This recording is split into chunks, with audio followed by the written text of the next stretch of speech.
There is a world inside of a painting. A world born of hands, heart, and something more. Something eternal. A whisper from the soul that brushes and translates into color and into line and into life.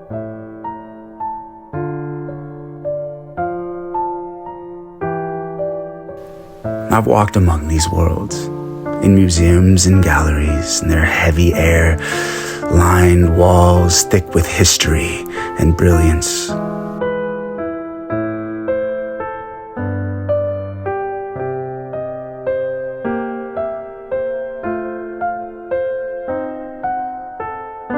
I've stood before masterpieces, their voices silent but yet deafening. How do they do that? How does a piece of canvas and pigment hold so much power? Some works pull me in like gravity. Others I pass by untouched. Why? What is it that separates the extraordinary from the merely beautiful? Is it the artist's technique, their vision, or is it something deeper? Something raw, a piece of their very being captured and left behind.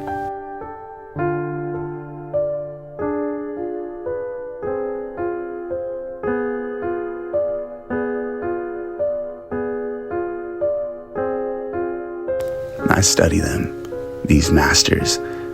I trace their lines, imitate their strokes. I feel like a shadow in their light, chasing after their secrets.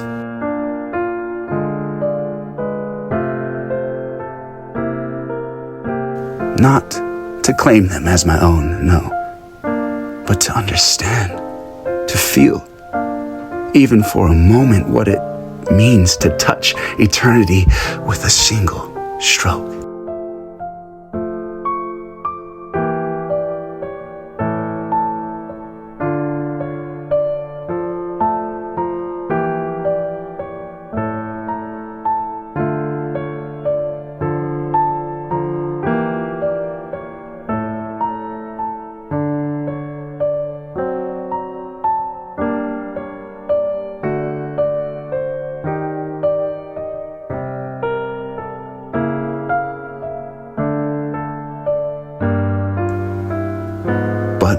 When it's my turn, and when the canvas is blank, waiting for me to speak, I falter.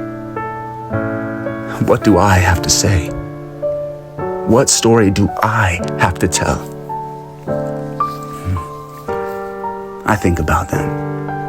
Van Gogh with his restless skies, Caravaggio in his violent light, O'Keeffe's silent flowers. Their works feel inevitable, like it was always meant to exist. But my hands feel clumsy.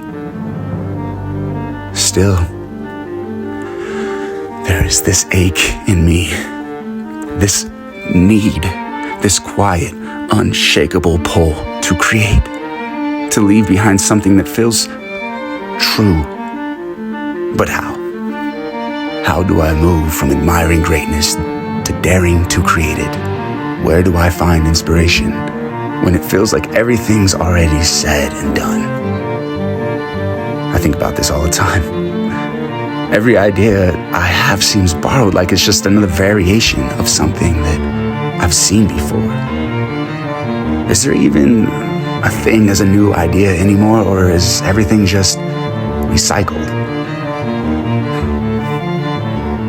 But then I wonder, maybe I'm looking in the wrong places.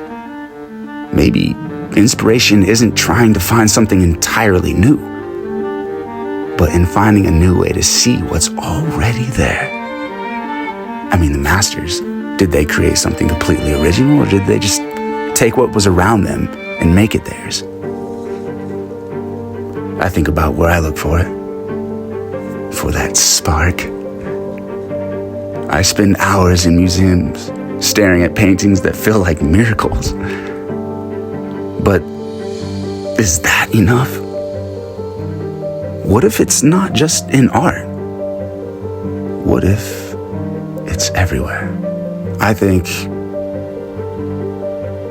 think it's in the world itself.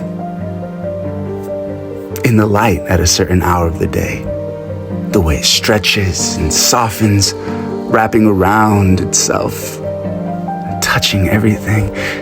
It's in the sound of the wind moving through the trees, in the rhythm of the ocean. Art is in the way someone's eyes light up when they laugh, or in the quiet sadness of someone sitting alone. I think inspiration isn't just looking outward, but inward too. Sitting still, listening. What do I feel when I see the world around me? What moves me? That feeling, it's like a whisper, faint but persistent. Maybe it's about trusting that. The things that, make you pause, make my heart skip. That heavy weight that presses against my chest. They're enough. Maybe they're my voice, waiting for me to notice. Because isn't that what art is? Not just what we see, but what we feel, what we notice. And if I can take even the smallest piece of that feeling and put it on canvas, then maybe I don't need to worry about being original. Maybe I just need to be honest. Greatness isn't a thing to reach for. Greatness isn't a mountain to climb or a prize to win. No, it's a moment. Fleeting and fragile when you stop trying to be anyone else and simply are. Maybe that's what they did. They stopped looking outward and tuned inward. They listened to that quiet voice inside, that one that whispers, "This is yours. Only you can make this." It won't be perfect. It won't be what I see in my head. Not at first. Maybe not ever. But that doesn't matter, does it? What matters is that I try, that I give it everything. Because isn't that why I fell in love with this craft?